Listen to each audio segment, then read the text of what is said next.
ቨሪ እቃ ማድረስ የምትሰሩ ሰዎች እባካችሁ ቀብድ ሳትቀበሉ ምንም አይነት እቃ ለከስተመር አታደርሱ። ነገሩ የሆነው እንደዚህ ነው።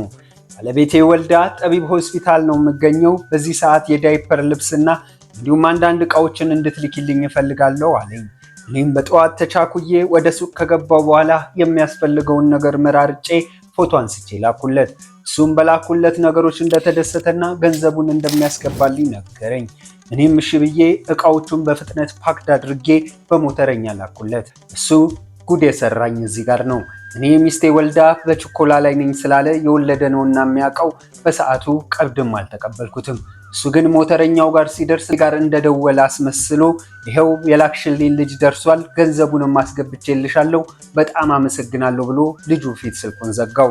ሞተረኛውም ታዲያ የመሰለው ወደኔ ብሩን ያስገባ ከኔ ጋር ያወራ ስለመሰለው እንደሌላ ቀን ወደኔ ሳይደውል እቃውን ይሰጠዋል። ታዲያ ችግሩ የተፈጠረው እዚህ ጋር ነው።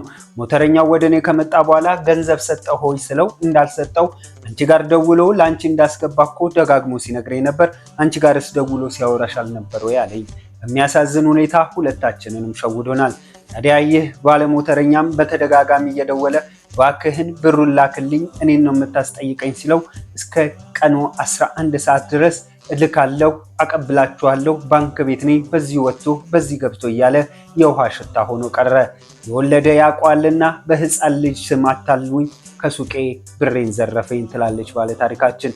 ባካችሁ ውድ ቤተሰቦቼ ሁሌ የምነግራችሁ የጥንቃቄ ቪዲዮዎች እንዲደርሳችሁ ቤቱን ፎሎ፣ ላይክ፣ ሼር ማድረግ አትርሱ።